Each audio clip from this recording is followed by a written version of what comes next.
গোলাঘাটত চাহ জনগোষ্ঠীৰ শ্বহীদলৈ শ্ৰদ্ধাঞ্জলি।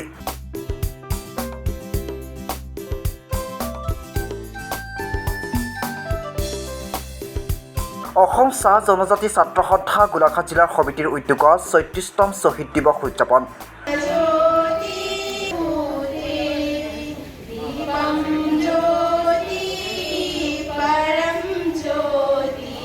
বাদুলিপাৰ চাহ বাগিচাৰ ৰংগমঞ্চত শুক্ৰবাৰে দিনজোৰা কাৰ্যসূচীৰে উদযাপন কৰে শ্বহীদ দিৱস। চাহ জনগোষ্ঠীৰ বাবে প্ৰাণ আহুতি দিয়া মহান শ্বহীদসকললৈ জ্ঞাপন কৰে শ্ৰদ্ধাঞ্জলি।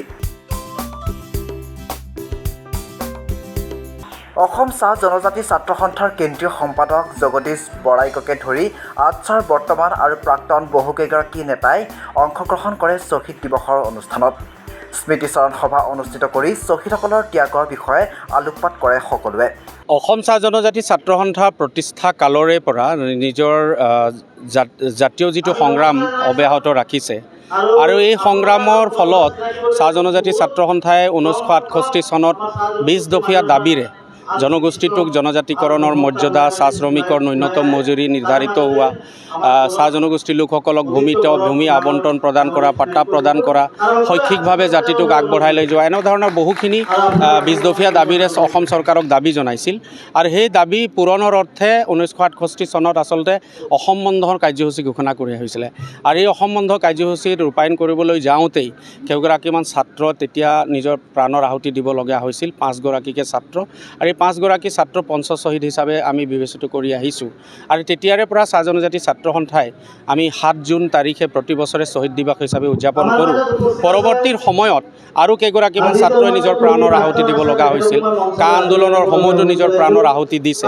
গতিকে এই নিশ্চিতভাৱে তেওঁলোকে নিজৰ আমাৰ জাতিটোৰ কাৰণে তেওঁলোকে বা আটছাৰ কৰ্মসূচীসমূহ সফল ৰূপায়ণ কৰাৰ অৰ্থে তেওঁলোকে নিজৰ প্ৰাণৰ আহুতি দিছে। গতিকে তেখেতলোকক যাতে আমি শ্ৰদ্ধাঞ্জলি অৰ্পণ কৰিব পাৰোঁ। আৰু সেইকাৰণে সমগ্ৰ অসমত 7 জুন তাৰিখটো শ্বহীদ দিৱস হিচাপে আমি উদযাপন কৰি আহিছোঁ। আৰু মই ভাবোঁ যে তেখেতলোকৰ প্ৰতি যদি সঁচা অৰ্থত আমি যদি শ্ৰদ্ধাঞ্জলি অৰ্পণ কৰিব লগা হয়, তেওঁলোকৰ যিবিলাক সপোন আছিলে, তেওঁলোকৰ যিবিলাক আদৰ্শ আছিলে, জনগোষ্ঠীটোক লগতে অসমখনৰ প্ৰতি থকা এই শ্ৰদ্ধাঞ্জলি যেনেকৈ জাতিটোক শৈক্ষিকভাৱে সামাজিকভাৱে আগবঢ়াই লৈ যোৱাৰ ক্ষেত্ৰত আজি চাহ জনগোষ্ঠীৰ লোকসকল ছাত্ৰ ছাত্ৰী বহু ক্ষেত্ৰত আগবাঢ়ি আহিছে। আৰু মই ভাবোঁ প্ৰতিটো ছাত্ৰই যিদিনাখন শিক্ষিত হৈ নিজৰ জাতীয় দায়িত্ববোধ বুজি উঠিব, সেইদিনাখন তেখেতলোকৰ প্ৰতি নিশ্চিতভাৱে আচল শ্ৰদ্ধাঞ্জলি তেওঁলোকক প্ৰদান কৰে। আচলতে গোলাঘাটত এটা পৰিৱেশ হৈছে আৰু এই ক্ষেত্ৰত আমি ভাবোঁ আৰু আমি চাহ জনজাতি ছাত্ৰ সন্থাৰ তৰফৰ পৰা ক'ব বিচাৰোঁ যে এই সংঘাত আচলতে আটছা আৰু প্ৰাক্তন আটছাৰ বুলি সংঘাত নহয়। প্ৰাক্তন আটছা আৰু আটছা একেটাই বস্তু, খালি আজি যেনেধৰণে কোনোবাই দায়িত্বত আছে তেওঁলোকে আটছা হয়, কোনোবাই দায়িত্ব এৰিছে তেওঁলোকে প্ৰাক্তন হয়। কিন্তু ইয়াৰ মিনিং এইটো নুবুজায় যে তেওঁলোকে এটা অন্য মঞ্চ আৰম্ভ কৰিব, সেইটো কথা নুবুজায়। কাৰণ আটছা আৰু প্ৰাক্তন আটছা মিলিহে জনগোষ্ঠীটোক আগবঢ়াই লৈ যাব পাৰিব। আজি সদৌ অসম ছাত্ৰ সন্থাৰ পৰা কোনোবাই যদি ওলাই গৈছে তেওঁক প্ৰাক্তন নেতৃত্ব হিচাপে সন্মান দি ৰখা হৈছে। আৰু কিন্তু কোনো প্ৰাক্তন আছুৱে এটা সন্মিলনী বা এটা সংগঠন জন্ম দিয়া নাই, তেনেধৰণৰ হ'ব নোৱাৰে। গতিকে মই ইয়াত আমি কোনো বিতৰ্ক আৰম্ভ কৰিব, পুনৰাবৃত্তি কৰিব নিবিচাৰোঁ।